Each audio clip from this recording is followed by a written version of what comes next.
প্রায় সময়ে শোনা যায় এই ধনবাড়ি ইসলামপুর হুমায়ুন চাচার পুকুরে ব্ল্যাক কাফে সবচেয়ে বেশি টোপ খেয়ে থাকে।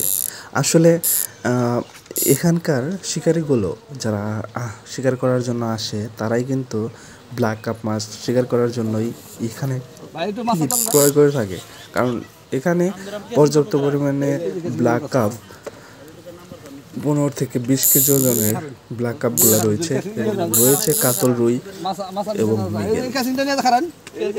কারণ এখানে শৌখিন মৎস্য শিকারীগুলো জানে যে এখানের ব্ল্যাক কাপের সাইজ সবচেয়ে বেশি বড় হয়ে থাকে, আর এখানকার ব্ল্যাক কাপটা যখন টোপ খায় তখন প্রায় মাছটা উপরে তুলতে আধা ঘন্টার উপরে সময় লেগে যায়।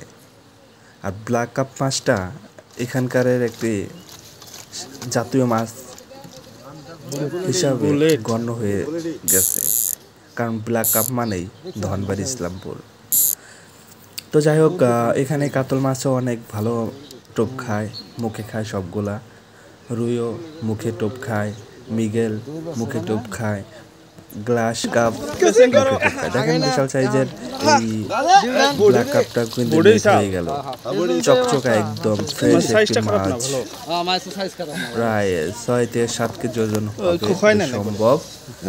একদম ফ্রেশ মাছটা, মাশাআল্লাহ নেট হয়ে গেছে। কয় নাম্বার হিট আপনার? 3 নাম্বার।